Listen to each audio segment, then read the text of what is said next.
Hi everyone, it's Chelsea from Smoldering Serpents. Welcome to the 6th and final video of the Meet Our Snake series. This video is going to feature any of the species that we haven't already covered yet that didn't fit into any of the other categories that we've already done in other videos. So we have our blacktail cribos, our false water cobras, our bullsnakes, and our neotropical bird snakes. So good variety there, very different species from each other. You'll notice that I'm wearing gloves and or arm coverings for most of these videos. This isn't for protection. The gloves that I wear are very thin cotton gloves, and the sleeves that I'm wearing is an extremely thin sweater. So the reason that I do this is with these bigger snakes, especially species like the false water cobras that have very large glossy scales, is they do tend to stick on my skin. Especially considering at the time of filming most of these videos, I had been running up and down the stairs a good number of times. I had a little bit of a sweat going. So they get uncomfortable really quick if they feel themselves sticking to my skin. And I just like to wear some type of covering over my skin to let them move more freely and feel more comfortable. There's really only one exception to the reason why I wear gloves and arm coverings, and that would be with Argo, our male bull snake. He does have a history of doing the sniff and bite that I talked about in the last video that king snakes are so well known for. Argo does have a history of that behavior, and I'd rather not have a 6.5-foot bull snake latched onto my arm if I can avoid it. So he's the exception there. Otherwise, it's just for movement. All of these snakes are really easygoing. This group features most of what I would call our giants. Obviously, they're not really giant species of snakes, but the biggest that we keep are mostly going to fall into this group. So forgive any arm shaking again. These guys are really heavy when you're holding them out on one arm for an extended period of time.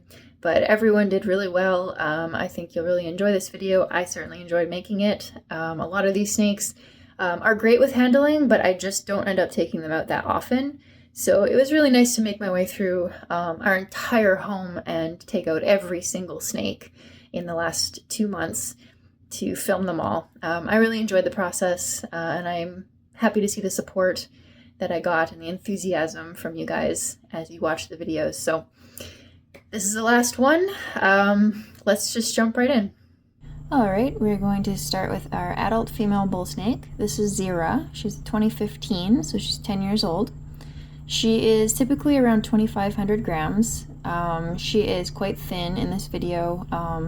She unfortunately likes to double clutch, and of course we never intend for that to happen, but she does seem to retain sperm, and every year that she is bred, she will give us a little bonus about 2 months after the first clutch is laid.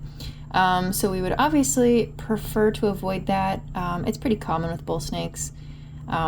So, you know, we've tried just feeding her a little more lightly before her first clutch, and she just ends up looking even worse and still double clutching. So it seems unavoidable with her. So going forward, we've kind of figured out, you know, we just need to really feed her heavily. She's going to do it anyways. So obviously this does factor into how often we breed her as well. She's also going into shed in this video. Our bull snakes are Miami axanthics, so they are much more black and white than a typical wild type bull snake. The Miami line of axanthics are a little bit higher contrast than the Ballums, but when they're going into shed, you do see the more brown tones coming in. You can see she almost looks a little coffee stained in her white parts, and that is a really easy way to tell that they're heading into a shed cycle. Zira, I like to call her my queen. She's such a gentle sweetheart. The food drive is unbelievable, but once she's out, she's just a complete sweetheart. No vocalization, no tail rattling, nothing defensive really at all. You should see her gorgeous markings on her face. I love her face. I just, her lighter head and her zebra stripes on her jaw are just beautiful. And then here we have the youngest snake that we'll have in this video series. This is our 2025 holdback. This is Athena, and Athena is obviously the daughter of our pair of bull snakes. So Athena, we just weighed her today, and she is 71 grams, which is incredible growth. She's about 6 weeks old, and she hatched at 51 grams. So you can see the growth that these bull snakes are capable of. Yes, it is possible to make a juvenile snake obese, definitely. But with species like bull snakes, especially in their first year or two, they're really putting all of that food to growth. She is chunky. They always hatch chunky, but she's grown so quickly on proportionally not that much food. She's getting small hoppers right now, which is well within the normal size that we would give to any of our colubrids, really in that weight range. So bull snakes, they vary a lot in adult size across their range. They vary in a lot of ways across their very huge range. Ours specifically are massive. I did forget to note that Zira is measured at a bit over 7 feet long. So she's huge, and it seems like Athena is very set on reaching her mother's size. You can see she's extraordinarily calm. Like I said, she's 6 weeks old, and actually 4 weeks at the time when I filmed this. And she's just incredibly calm, and she's no exception. We have 8 from this year, and then plus a couple from the double clutch. And so far, all of the ones that have hatched are basically just as easygoing. If you make sudden movements, you'll get some tail rattles, and there's one female who will give you some hissing. But most of them, if you go slow, you can see they're really nice babies already. Very easygoing. I'm always really happy to have a healthy bull snake clutch. They're so much fun. Here we have their father. This is Argo. He's also a 2015, and he sits around 1,500 to 1,600 grams. So he is notably smaller than Zira, almost 1,000 grams lighter than Zira. Now, we obviously do not have to worry about his weight in terms of egg production, and as is the case with most of our males, we just keep them on the leaner side. Argo, in particular, has had some sensitivity to heat. He really doesn't want a basking spot of any kind. He is completely happy to be kept at in about mid-70s, and he digests quickly and thoroughly at that temperature. We have had some regurgitation problems with him a long while ago, and we linked that to him just being too warm, which is something that bull snakes are definitely sensitive to. People like to talk about how hardy bull snakes are, and in general they are, but then they're sometimes sensitive in really weird ways, and that sensitivity can become serious very quickly. Chronic regurgitation is well documented in bull snakes if you're not extremely careful about how you get them back on food after they've had some trouble. Thankfully, Argo has not had trouble in years. He was an easy one to figure out. We simply took away his heat, and we tend to go between feeding him 1 and 2 day-old chicks at a time, and he's fed weekly.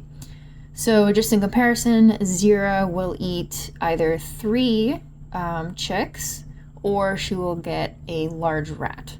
So it's a lot more work to keep her weight up. He's fairly slender in this video, but that's just how we keep the males, honestly. They don't need extra weight on them. He's a really nice boy. Like I said in the intro, he does have a habit of sniff and biting. They're showing off his little hook pattern on his tail. I always love that. He does have a habit of sniff and biting on skin.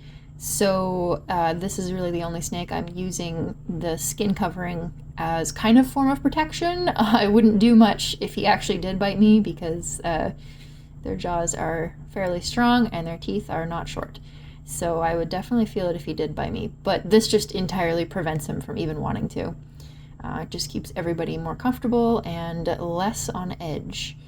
But otherwise, he's extremely laid back. He is a little more vocal than Zira. When you do get him out of the enclosure, he tends to huff and, be a little bit of a drama king, but he comes out super easy. You can see he's just calmly exploring, sniffing around. Definitely one of the easier big snakes to handle. Even that little bit of extra size on Zira makes her a lot more of a handful. She's measured over 7 feet, and Argo is about 6.5, between 6 and 6.5, and 1,000 grams less, and he's a much easier snake to manage. Here we have a species that I do get asked about a lot. This is sterling. He's our male neotropical bird snake. Phrynonax spicillonotus for the scientific name. I get asked about these guys a lot. He is 2019, and he sits about 850 grams. So, you know, he's certainly not small. He's bigger than we realized they were going to get. And they have a ton of tail. I'm sure throughout this footage you'll see it. Their tail is unbelievably long and slender. So for their weight, they are a lot longer than you would expect them to be. You can see their body shape is fairly robust. They're definitely not delicate snakes in your hand. They are much more of an arboreal species, though, than the majority of the other, even rat snakes that we keep. And you can see it in their behavior, honestly. You know, they do have those big eyes, which does suggest possibly, you know, more arboreal prey. They're more visual, but there's the tail. You can see their behavior when you're handling them, or even in their enclosure. They knot their tail around themselves and around branches just effortlessly. And I tend to get a little bit tied up when I handle these guys because they are so long that while I'm focusing on their head, they do tend to knot their tail around my wrists. And his mate, well, not really his mate, his roommate, Lyrica, did manage to hog tie me while I was trying to get this footage. So these guys go through a crazy color change. You can see there his tail is much more blue than the rest of his body. And this lighting is doing him no justice. He has changed a lot over his lifetime, but he is definitely much more of a bluish tint when he's outside in natural light. And this indoor lighting is definitely making him a lot more of a gray and army green than he is in person. But his orange is fairly accurate. It's kind of like a blood red orange. Really beautiful though. You can see it coming in on his neck too, that tint along the back of his neck. And I of course always love their bellies. He's a little bit squirrely for this footage, but usually he's not. I mean, you know, he's one of the more active snakes to handle, and it really is just that he wants to be perched up. He really likes to be on my shoulders or on my head, anywhere up, and I'm trying to hold him in front of the camera, so he's not a big fan. But you can see there's no throat puffing, no defensiveness, and these guys can puff their throats pretty big if they're unhappy. So he's just a little squirrely, certainly not having any attitude at all.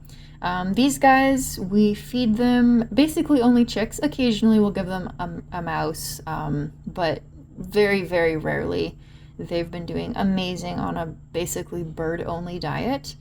To answer the question that I get asked a ton, no, we are not breeding them, at least not on purpose. They are housed together, but we do no type of cycling or anything. They're just kind of hanging out together. We actually put them together initially just as we were cleaning one of the other enclosures, and their behavior is so interesting and peaceful together. They've just stayed that way for years. Here you can see his roommate. This is Lyrica. She's also a 2019. They are not related though. She is also about 850 grams. They really are basically the same size. Very different color schemes, as you can see. The lights did a pretty good job with Lyrica. She's a little more saturated in nice lighting, but you can definitely see her color scheme. I always say she's very tropical looking. She's got that kind of yellowish green on her neck and throughout her body, and then a much brighter orange than Sterling has. And she feels bigger. She feels a little more robust in the midsection than he does. They were sold by a reputable breeder as male-female. That being said, with the way other people talk about the keeling on the male scales, it has caused me to wonder if Sterling is potentially missexed and is actually female. I've never confirmed that because, again, we have no plans to breed them. We really just enjoy keeping them. But I have wondered that.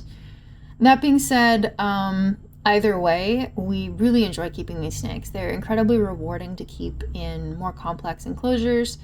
give them the space and they will use it. I do say that about a lot of species, but with this species in particular, they are fantastic display animals. There is rarely a day when I walk into the room and I don't see both of them sprawled out, and I do mean sprawled out across all the branches as if they were purposely displaying themselves to me. They're really, really bold and outgoing. A little bit difficult as babies to feed. We had some troubles, and that kind of varies from individual to individual. But Lyrica is always a great eater, and Sterling really nearly made me lose my sanity for the first entire year of his life. He needed to be tease fed, which I never liked doing because it literally does mean holding them and basically gently but firmly bopping them in the nose, basically to make them angry with the prey item until they finally decide to bite. And when they open their mouth, you just put the food in and hope that they chew it down. It's not force feeding at all. It's just basically getting them upset enough to open their mouth, and then you just stick the food right in. Unfortunately, Sterling was really not a bitey baby, so it took a lot of agitation to get him to open his mouth. And thankfully, since that year mark, they've been fantastic and very easy. Now, here we move on to a very different species of snake. This is Atlas, our 2021 blacktail cribo. He weighs about 1,800 grams, so significantly bigger than the last snakes we just saw. Now, Atlas is not what I would say is a classic appearance of blacktail. He is fairly brown throughout his body. Now, I know there are heated arguments on what exactly that means because there are the unicolor cribos as well. However, there is also just natural variation in blacktails, and as far as I know, he's a blacktail, he just doesn't have a blacktail. So, people are free to disagree with me. I'm happy with that explanation. The natural variation you see in other species kind of doesn't make me question that a whole ton. So, either way, you can see he's gorgeous. I call him my golden boy. He is really kind of plateauing in growth, I would say. He's probably, I don't know, about 6.5 feet long, maybe between 6 and 6.5. So he's not huge. We didn't feed them super heavy. Atlas has actually had some skin issues over the years. I do feel like we finally kicked it. Unclear where it actually came from. It was a bacterial issue that just was really hard to just finally kick off of him. But he took his medication like a champ and went through a couple shed cycles. It then popped back up. We went through another round of medication, more shed cycles, and now he seems to be in the clear. So Drymarchon can be a little bit fussy with their skin, a little bit sensitive to moisture, either too much or too little. So I would say they're very easy to keep in terms of their general hardiness, but just like the bulls, they can be sensitive in kind of unexpected ways. But yeah, he's a really nice boy. He's definitely more reclusive than, say, our false water cobras, or really any of the other species we've gone through in this video. He is one of the bigger boys in the entire house, but he will dart away very quickly if you come into the room and he's out and about. So definitely not a ton of confidence, but you can see when he's being handled, he's really laid back. We've really never seen or heard any defensive displays whatsoever from our cribos, even as babies. They're always, once you get them out, they calm down very quickly. They can move very quickly, but they tend to chill out. They do seem fairly intelligent. They seem to assess their environment and adjust their behavior pretty easily. They do seem to learn a little more quickly than some of the other species that we keep. And here we have his future mate. This is Autumn. She's also our 2021, unrelated to Atlas. She's about 1,700 grams, only slightly smaller than him. And Autumn actually gave us another unique sensitivity that we have to be mindful. and we've never had before and haven't had since. She actually cannot digest chicken.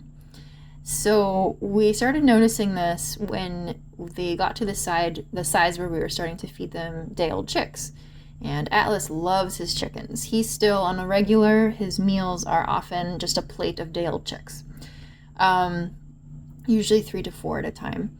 And Autumn started to have regurgitation problems when we switched her to eating some chicks. And it took us a while because cribos are known to be sensitive to heat, so we were kind of thinking this might be the same thing as we had with Argo. So it took us a while and a lot of trial and error to actually narrow it down that it was nothing environmental and that it was the food item itself. We thought that she maybe was sensitive to the size because day-old chicks do have kind of wide hips, and some of the less stretchy species like Lamprepeltis have a harder time getting that down than an equivalently sized rodent. But again, we tried a lot of things and she basically just said, nope, my body cannot handle chicken. So she eats exclusively rats at this point. Atlas is almost exclusively chicken and she is basically just rats, which is totally fine, just a bit of a weird thing that we haven't come across before. You can see she definitely has that classic blacktail. She is from what is called the mottled line, which is my preference. The super clean blacktails are definitely beautiful, but I really like having a bit of that pattern come up their body. She is gorgeous. She is also on the shy side, but a little bit more outgoing than Atlas. Makes a lot of drama when you get her out of the enclosure, but as you can see, she is also very calm and fairly easy to handle for a snake of this size. I would guess she's about 6 feet long. And now we have our last species for this video. This is Toranos. He's our 2021 falsie, and he is about 1,500 to 1,600 grams. And he's really plateaued in growth. I wouldn't say he's quite at his mature size yet, but he's really starting to slow down. So he is from what has been called a high yellow line, so lots of color on this boy. And his saddles are not so much just black, they have a real reddish tint to them. So he's incredibly beautiful, and you can see a little chubby face there. He's always had a very stout face.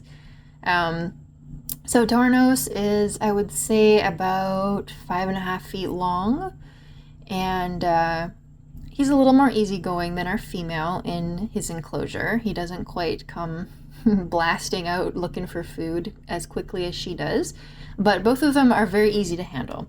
You can see the shine on his tail there is almost like a slightly matte shine.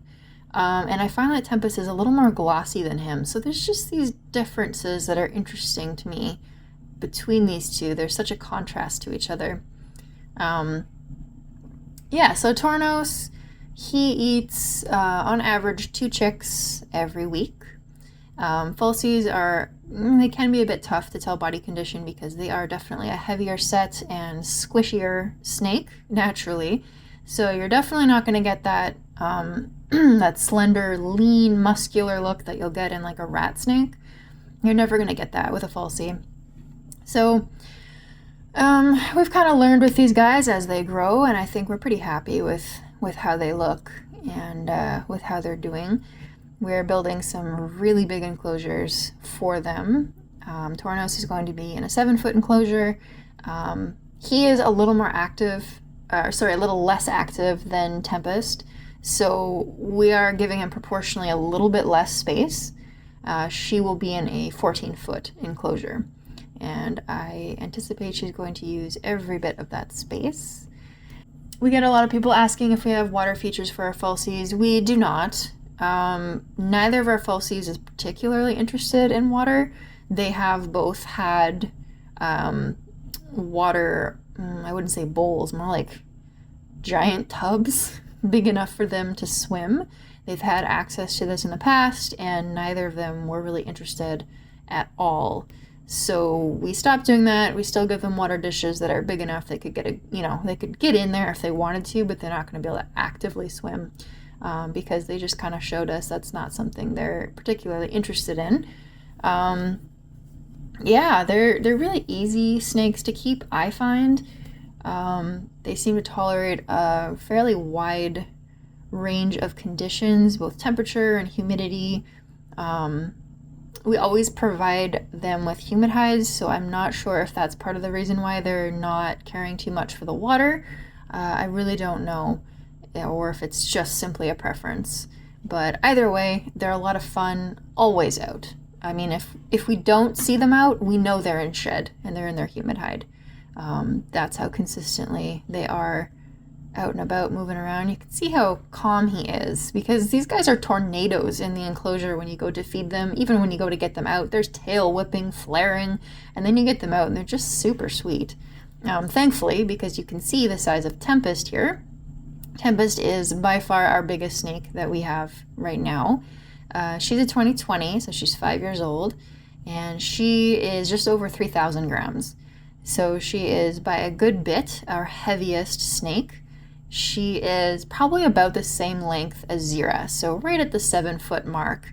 But just again, their natural body shape is much more heavy than a bull snake.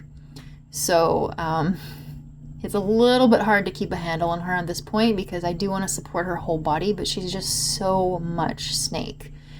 She's really good. I guess the falsies in general are really good with hanging on, actually. There's species like the bull snakes that really kind of just hang off you, and you really have to be careful to support their full body, especially grown adults. But the falsies, I do find they're pretty good climbers. I see a lot of jokes about them, wanting to climb but being clumsy. And they are to some degree, especially once they get excited about food or movement. But when they're actually calm and just in exploration mode, I'm actually surprised at how well they, you can see how she just comes up right to my hand like that. She's seeking out support for her body, and she has really good aim. Even if the front part of her body drops a bit, she'll immediately pull herself up and aim right for my hand or my arm to climb back up. So in that way, they're actually really enjoyable to handle. It's just that you can see she's a lot. She's a lot. That's definitely an active handling session when I have her out. So she actually was a first-time mom this year. She laid 17 beautiful eggs that are all candling perfectly. It looks like we'll have 17 baby falsies, which is good. I was a little worried she was going to go all out, because falsies can have much, much bigger clutches than that. So I think this is a good number to test the water. It's going to be a little bit more work on my end to find good, appropriate homes for false water cobras. There's obviously some question around the legality depending on where a potential home is located. So I'm going to have to make sure that everyone who would like a falsie can legally own a falsie. They are rear fang venomous, and so obviously there are restrictions on them that wouldn't necessarily be there for like a corn snake. So a little bit more work on my end to also ensure that people are aware of what they're getting themselves into. They are generally pretty sweet once they mature, but we're talking about a snake that will easily hit 3 to 4 feet by their first birthday if fed even a moderate amount. They're super high energy in their enclosures, and they are messy, very messy. When they go to the bathroom, they make sure it is a nice cow pie for you to clean up. So they're a little bit higher maintenance than most of the snakes we keep. I think they're completely worth it. You can see she's just chilling out. She's just kind of relaxing. And she just stayed that way till I brought her back to her enclosure. She's super sweet. All right, so that's it for the Meet Our Snake series 2025 edition.